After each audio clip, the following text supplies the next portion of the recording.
Hello guys, আসসালামু আলাইকুম। আজকে ছেলেদেরকে নিয়ে তাকধুমে চলে গেলাম।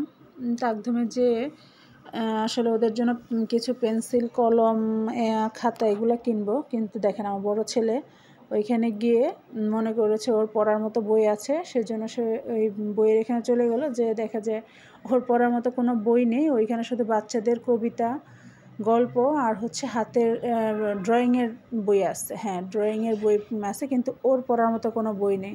ওর মনটা দেখে অনেক খারাপ হয়ে গেল। পরে বলতেছে, আম্মু এখানে সব শিশের জন্য বই, আমার জন্য কোনো বই নেই।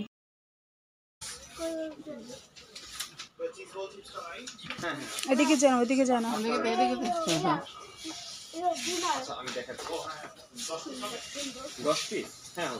কাঠগুলো কত করে ভাইয়া এগুলা?